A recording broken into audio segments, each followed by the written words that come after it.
प्रश्न नंबर 4 શું કહે છે 5 સેન્ટીમીટર ત્રિજ્યાવાળા વર્તુળના કે જેમની વચ્ચેના ખૂણાનું માપ 60 અંશ થાય તેવા સ્પર્શકો રચો।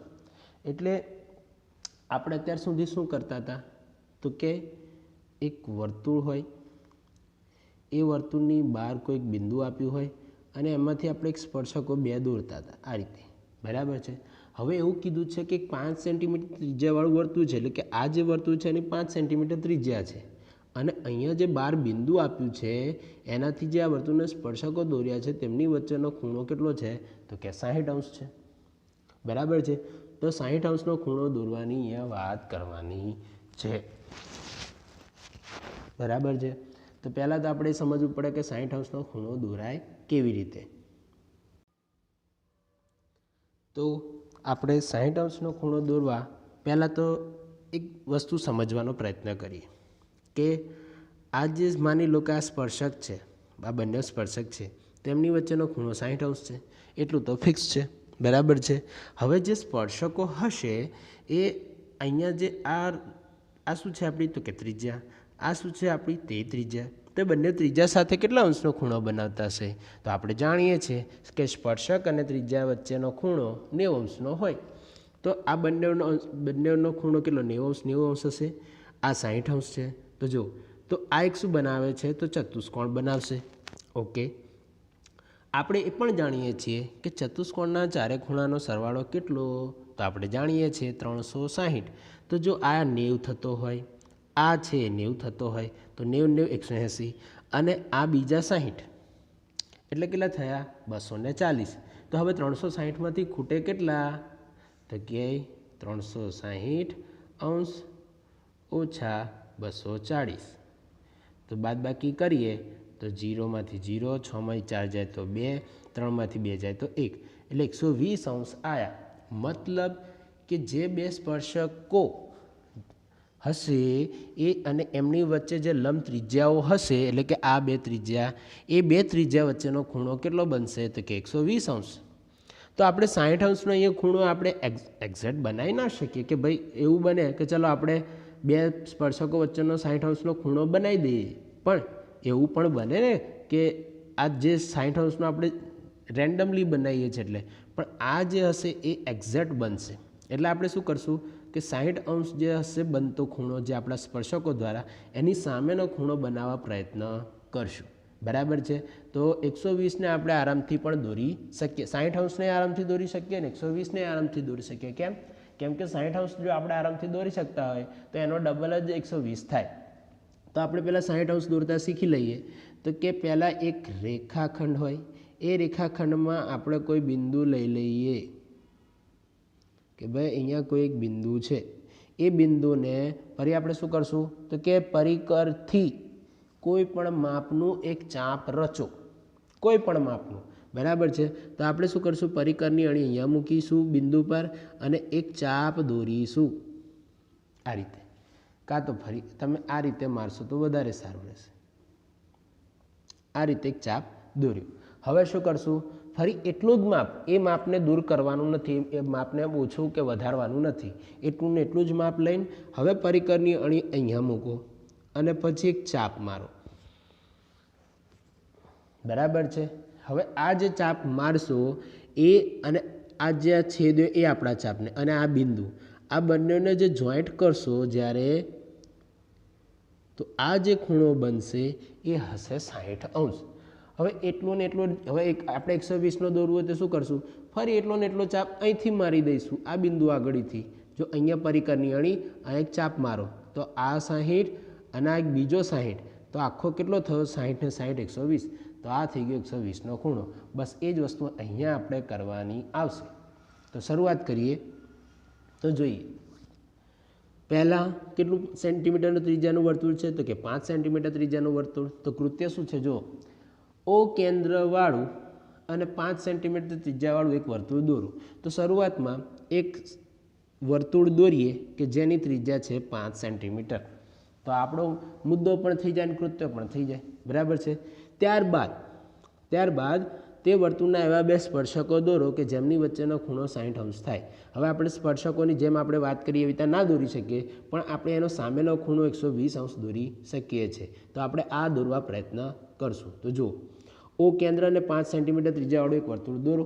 હવે શું કહે છે, તે વર્તુળની ત્રિજ્યાઓ, હવે જે બંને સ્પર્શકો હશે ક્યાં છે, તો કે વર્તુળની બંને ત્રિજ્યાઓ OA અને OB એવી દોરો. તો વર્તુળની એવી ત્રિજ્યાઓ દોરી OA અને OB કે જેથી એ બંને વચ્ચેનો ખૂણો કેટલો થાય, OAOB 120 અંશ થાય. કેમ, તો કે 180 ઓછા 60 અંશ. બરાબર છે. આમ પણ આપણે જાણીએ છીએ કે ચતુષ્કોણના સામસામેના ખૂણાનો સરવાળો 180 અંશ થાય, એવું કંઈક આપણે જાણીએ છીએ. બરાબર છે.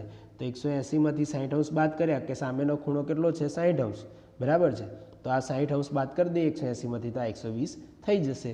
તો 120 થઈ ગયા. હવે 120 અંશ દોરવો છે તો કેવી રીતે દોરશું, તો જો પહેલાં આપણે કોઈ એક ત્રિજ્યા દોરીએ આ રીતે. ચલો, કેવી રીતે, તો માની લો આપણે એક ત્રિજ્યા દોરી શરૂઆતમાં, OB દોરી લઈએ.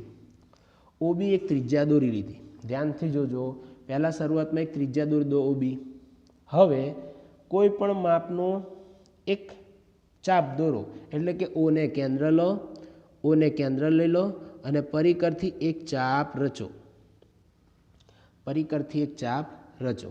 એ રચ્યા બાદ એટલું ને એટલું માપ પરિકરની અહીંયા મૂકો અને એક ચાપ મારો. તેથી શું થશે, તો કે 60 અંશનો ખૂણો બનશે. પણ આપણે 60 અંશનો જોતો નથી, આપણે જોઈએ છે 120. તો ફરી અહીંયા આગળ આપણું પરિકરની અણી મૂકો અને ફરી એક બીજો ચાપ મારો. તો એ પહેલો 60 અને આ બીજો 60, એમ કરીને કેટલા થશે, 120. હવે પછી એથી આ ચાપ જ્યાં છેદે છે એ અને આ જે આપણું કેન્દ્ર છે O, એમાંથી એક પસાર થતી ત્રિજ્યા દોરો કે જે વર્તુળના બિંદુ A પર આવશે. તો હવે દોરો. તો હવે જ્યાં એ વર્તુળના બિંદુને છેદે ત્યાં A નામ આપી દો, એટલે આપણો ખૂણો AOB તૈયાર થઈ જશે. બરાબર છે. હવે આપણે કેટલા અંશનો ખૂણો દોરશું, સ્પર્શક. હવે આપણે જાણીએ છીએ કે સ્પર્શક અને ત્રિજ્યા વચ્ચેનો ખૂણો કેટલો હોય છે, 90 અંશનો. તો આપણે 90 અંશનો ખૂણો દોરવાનું પણ શીખી લઈએ. તો ધ્યાનથી જોઈએ, તો કે શરૂઆતમાં જેમ આપણે 120નો ખૂણો દોર્યો, બસ એ જ પ્રોસેસ શરૂઆતમાં પણ એ જ કરવાની છે. કે જો આ થઈ ગયો એક રેખાખંડ, એ રેખાખંડ પર આપણે એક બિંદુ લઈ લઈએ, માની લો O. અહીંયા એક ચાપ દોરીએ. બરાબર છે. હવે ચાપ મારતા જઈએ અને લખતા જઈએ. તો કે જો એટલું ને એટલું માપ લઈને આ એક ચાપ દોર્યો તો આ 60 અંશનો ખૂણો, એટલું ને એટલું માપ લઈને આ બીજો ચાપ દોર્યો તો આ થઈ ગયો 120 અંશનો ખૂણો. બરાબર છે. હવે ધ્યાનથી જુઓ, આપણે 120માંથી કેટલા બાદ કરીએ તો 90 અંશ મળે, કે 60માં કેટલા ઉમેરીએ તો 90 અંશ મળે. તો 120માંથી 30 બાદ કરો તો, અને 60માં 30 ઉમેરો તો, મતલબ આમની વચ્ચે આવતો હશે આ ખૂણો. બરાબર છે. તો આપણે શું કરીશું, આટલું ને આટલું જે આપણી પાસે માપ છે એને બદલવું નથી. એટલું ને એટલું માપ લઈને એક ચાપ ઉપર મારો. ક્યાંથી, તો એકવાર પરિકરની અણી અહીંયા મૂકો અને ઉપર ચાપ મારો, અને બીજી વાર પરિકરની અણી અહીંયા મૂકો અને ચાપ મારો. હવે બંને ચાપ જ્યાંથી છેદે ત્યાંમાંથી બિંદુ O માંથી એક પસાર થતી એક રેખાખંડ દોરો. એ રેખાખંડ અને આપણી જે બિંદુ O જે છે એ વચ્ચેનો ખૂણો જોશો તો 90 અંશનો બનશે. બરાબર છે. બસ એનો જ અહીંયા પણ ઉપયોગ કરો કે બિંદુ Aની વાત કરીએ છીએ તો બિંદુ A સાથે એક સ્પર્શક 90 અંશનો દોરવો છે, કે એક રેખાખંડ 90 અંશનો દોરવો છે. તો શું કરશું, પહેલાં જેટલું આપણે આગળ માપ લીધું હતું એટલું ને એટલું જ રાખો. એક ચાપ દોરો એનો. એ ચાપ દોર્યા પછી એટલું ને એટલું માપ લઈને પરિકરની, ફરી એકવાર બોલું છું, પરિકરની અણી O પર મૂકો, A પર મૂકો, પરિકરની અણી A પર મૂકો, પરિકરની અણી A પર મૂકો અને ફરી એક ચાપ મારો. એટલું ને એટલું માપ લઈને પરિકરની અણી અહીંયા મૂકો અને ફરી એક ચાપ મારો, અને અહીંયા હવે પરિકરની અણી મૂકીને ફરી એક ચાપ મારો. એટલું ને એટલું માપ લઈને પરિકરની અણી અહીંયા મૂકી, અહીંયા એક ચાપ મારો, અને એટલું ને એટલું અંતર લઈને ફરી પરિકરની અણી અહીંયા મૂકો અને એક ચાપ મારો. હવે જ્યાં બંને છેદતા હોય તેમાંથી પસાર થતું એક રેખાખંડ દોરી દો આ રીતે. બરાબર છે. સેમ વસ્તુ અહીંયા B માટે કરો. પરિકરની અણી B પર મૂકો અને એક ચાપ આખો ગોળ અર્ધવર્તુળ માર દો. ફરી એટલું ને એટલું માપ લઈને પરિકરની અણી અહીંયા મૂકો અને એક ચાપ મારો. એટલું ને એટલું માપ લઈને પરિકરની અણી અહીંયા મૂકો અને ફરી અહીં એક ચાપ મારો. એટલું ને એટલું માપ લઈને ફરી એક ચાપ પરિકરની અણી અહીં મૂકી એક ચાપ મારો અને ફરી એક પરિકરની અણી મૂકીને એક ચાપ મારો. બંને ચાપ ભેગા થાય તેમાંથી પસાર થતી એક રેખાખંડ દોરો. બરાબર છે. જ્યાં એ બંને છેદે ત્યાં નામ આપી દો સી. જ્યાં બંને એકબીજાને છેદે ત્યાં નામ આપી દો સી. બરાબર છે. એટલે જુઓ અહીંયા હવે શું થશે, આપણે 120 અંશનો ખૂણો દોર્યો, આવી રીતે 90 અંશના ખૂણા પણ દોર્યા. તો હવે જુઓ, હવે એ અને બી બિંદુ અનુક્રમે ત્રિજ્યાઓ OA અને OB ને લંબ દોરો. તો આપણે એવી એ અને બિંદુ બીમાંથી એક અનુક્રમે બે આજે OA અને OB માંથી એક લંબ રેખાખંડ દોર્યા. બરાબર, લંબ દોરો. OA અને OB ને લંબ દોરો જે પરસ્પર સી બિંદુમાં છેદશે. જ્યાં એ બંને છેદશે ત્યાં બિંદુ નામ આપી દો સી. હવે એથી આનાથી શું થશે તો કે આ CA અને CB જે મળશે એ જ આપણા સ્પર્શક હશે કે જેમની વચ્ચેનો ખૂણો તમે માપશો તો કે 60 અંશનો મળશે. અને આપણે એવું જ લાવવું હતું કે જેમના વચ્ચેના ખૂણાનું માપ કેટલું થાય 60 અંશ, કે એ બંને સ્પર્શકો થાય. બરાબર છે. એટલે જો CA અને CB એ માગ્યા મુજબના સ્પર્શકો છે જેમની વચ્ચેનું ખૂણાનું માપ 60 અંશ છે. હવે એની યથાર્થતા ચકાસવી છે. તો કેવી રીતે ચકાસે તો કે રચના મુજબ આપણે OA અને AC કાં તો CA કેવા છે, આપણી પાસે લંબ છે. તેથી માટે CA એ વર્તુળનો સ્પર્શક થશે અને આજે OAC એ શું થશે 90 અંશનો ખૂણો. એ જ રીતે રચના મુજબ આનું પણ કહી શકાય કે OBC એ પણ 90 અંશનો ખૂણો રચના મુજબ. OB અને BC એ પણ લંબ છે. બરાબર છે, થઈ ગયું. હવે હવે આપણે માપવું છે કે આમની વચ્ચેનો ખૂણો 60 અંશનો થાય છે. તો કે ચેક કરીએ તો કે આ એક ચતુષ્કોણ બનાવે, ચતુષ્કોણ OACB અથવા તો OBCA જે કહીએ. તો ચતુષ્કોણમાં ચારે ખૂણાનો સરવાળો કેટલો થાય 360. એટલે કે ખૂણો AOB વત્તા ખૂણો OAC વત્તા ખૂણો ACB વત્તા ખૂણો OBC. એમાં ખૂણો AOB 120 અંશ વત્તા આ ખૂણો 90 અંશ વત્તા આ ખૂણો 90 અંશ, એટલે 90 અંશ વત્તા 90 અંશ 180 અંશ વત્તા 120 અંશ એટલે થશે 300 અંશ. હવે 300 અંશ બરાબરની બીજી બાજુ જાય એટલે 360 ઓછા 300 અંશ. તો જો 120 અંશ વત્તા 90 અંશ વત્તા 90 અંશ વત્તા ખૂણો ACB બરાબર 360 અંશ. આ થશે 300 બરાબરની આ સાઈડ જાય એટલે 360 ઓછા 300 તો ખૂણો ACB બરાબર 60 અંશ. આમ સ્પર્શકો CA અને CB વચ્ચેનું ખૂણાનું માપ કેટલું છે 60 અંશ. તો એ થઈ ગઈ રચના નંબર સ્વાધ્યાય 11.2 નો પ્રશ્ન નંબર 4. હવે આપણે જોઈએ 11.2 નો પ્રશ્ન નંબર 5. તો 8 સેન્ટીમીટર લંબાઈના રેખાખંડ AB દોરો. એટલે એક રેખાખંડ AB દોરીએ કે જેમની વચ્ચેનું લંબાઈ કેટલી છે તો કે 8 સેન્ટીમીટર. હવે એને કેન્દ્ર લઈ 4 સેન્ટીમીટર ત્રિજ્યાનું વર્તુળ દોરો. તો આ એને કેન્દ્ર લીધું એટલે કે પરિકરની અણી 4 સેન્ટીમીટર ત્રિજ્યાનું અંતર લીધું અને એક વર્તુળ દોર્યું. બરાબર.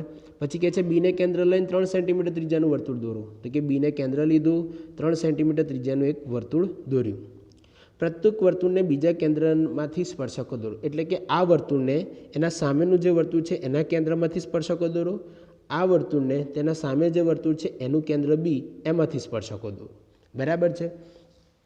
તો આપણે જાણીએ છીએ કે જે બે બિંદુઓ વચ્ચે આપણે સ્પર્શકો જોઈતા હોય, માની લઈએ કે મારે આપણે આ વર્તુળ લેવું છે અને આ વર્તુળનું બહારનું બિંદુ આપણે બી લેતા હોય, કેન્દ્ર એ અને બહારનું બિંદુ બી, તેમની વચ્ચે આપણે શું કરશું રેખાખંડ જોઈન કરશું.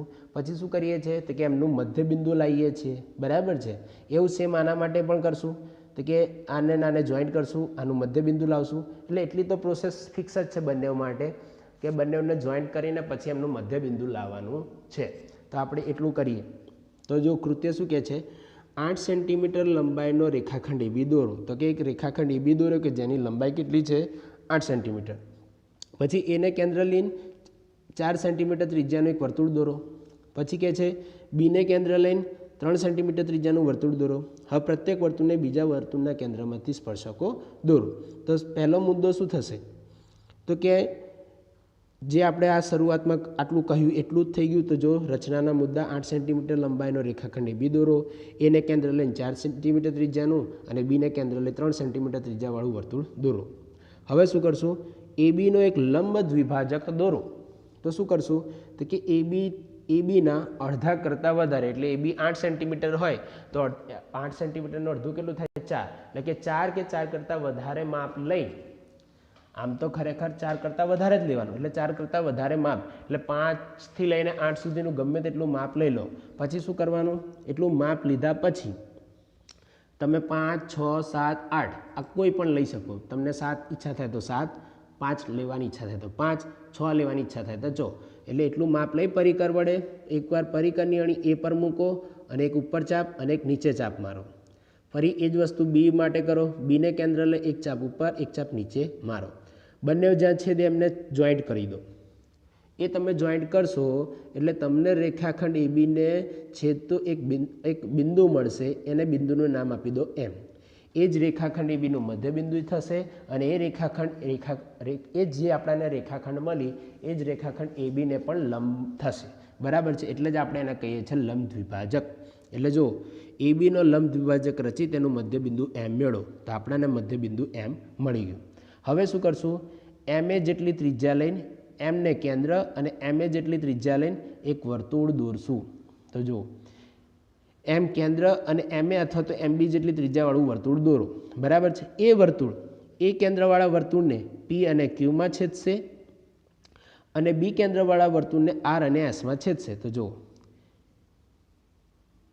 જે બી કેન્દ્રવાળા વર્તુળને આર અને એસમાં અને એ કેન્દ્રવાળા વર્તુળને પી અને ક્યુમાં છેદે છે હવે શું કરશું એ આર અને એ એસને જોડો એ જ રીતે બીપી અને બીક્યુને જોડો તો જો એ આર અને એ એસને જોડો બીપી અને બીક્યુને જોડો હવે આથી શું થશે તો કે એ આર અને એ એસ એ બી કેન્દ્રવાળા વર્તુળને એ કેન્દ્રવાળા વર્તુળમાંથી દોરેલા સ્પર્શકો છે અને બીપી અને બીક્યુ એ કેન્દ્રવાળા વર્તુળને બી કેન્દ્રવાળા વર્તુળમાંથી કે તો બિંદુ બીમાંથી અથવા તો કેન્દ્ર બીમાંથી દોરેલા સ્પર્શકો છે બરાબર છે જો તો કે એ આર અને એ એસ એ બિંદુ એમાંથી બી કેન્દ્રવાળા વર્તુળના સ્પર્શકો છે અને બીપી અને બીક્યુ એ બિંદુ બીમાંથી એ કેન્દ્રવાળા વર્તુળના સ્પર્શકો છે બરાબર છે હવે યથાર્થતા ચકાસીએ તો કે બી કેન્દ્રવાળા વર્તુળની ત્રિજ્યાઓ બી આર અને બીએસ જોડો તો આ બી આર અને બીએસ જોડી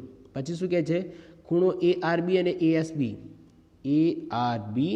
અને એ એસ બી એ બંને ખૂણાના માપ કેટલા થશે તો કે 90 કેમ કે એ એમ કેન્દ્રવાળા વર્તુળના અર્ધવર્તુળમાં આવેલા ખૂણાઓ છે તેથી આ બંને ખૂણાનું માપ 90 તો જો એ આર બી અને એ એસ બી એ ખૂણા એમ કેન્દ્રવાળા વર્તુળના અર્ધવર્તુળમાં આવેલા ખૂણાઓ છે તેથી બંનેનું માપ કેટલું 90 તેથી આપણે આવું કહી શકીએ કે બી આર લંબ એ આર અને બીએસ લંબ એ એસ થઈ ગયું કે નહીં આથી આ એ આર અને એ એસ શું થશે તો કે બી કેન્દ્રવાળાના સ્પર્શકો થઈ જશે તો જો એ કેન્દ્રવાળા વર્તુળની એ આર અને એ એસ એ બિંદુ એમાંથી બિંદુ બી કેન્દ્રવાળા વર્તુળના સ્પર્શકો થઈ ગયા એવી જ વસ્તુ અહીંયા કે એપી અને એ ક્યુ જોડો એમાં એ પી બી અને એ ક્યુ બી એ શું છે તો કે એમ કેન્દ્રવાળા વર્તુળમાં આવેલા અર્ધવર્તુળમાં આવેલા ખૂણા તેથી આ 90 તેથી એપી લંબ પીબી અને એ ક્યુ લંબ ક્યુબી બરાબર છે અને એમની વચ્ચે ખૂણો 90